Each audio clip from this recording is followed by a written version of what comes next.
অপরিশোধিত জ্বালানি তেল আমদানিতে অতিরিক্ত ব্যয়ের প্রভাব সাধারণ ভোক্তা পর্যায়ে পড়বে না বলে জানিয়েছেন বাণিজ্য মন্ত্রী খন্দকার আব্দুল মুক্তাদির।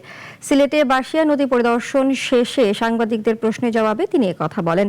বাণিজ্য মন্ত্রী বলেন, বৈশ্বিক পরিস্থিতির কারণে জ্বালানি খাতে দেশ প্রায়ই চাপে পড়ে।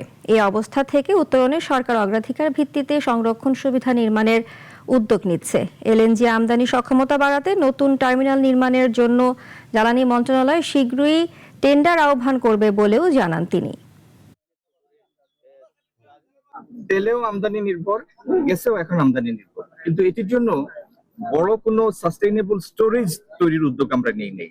এই সরকার এই অব্যবস্থাপনা, এই অরাজকতা বা বিভিন্ন বৈশ্বিক পরিস্থিতির কারণে যে সারা দেশ জিম্মি হয়ে পড়ে, এই জিম্মি দশা থেকে দেশকে মুক্ত করার জন্য জ্বালানি মন্ত্রণালয় অগ্রাধিকার ভিত্তিতে ইনশাল্লাহ স্টোরেজ ফ্যাসিলিটি নির্মাণের উদ্যোগ নেবে।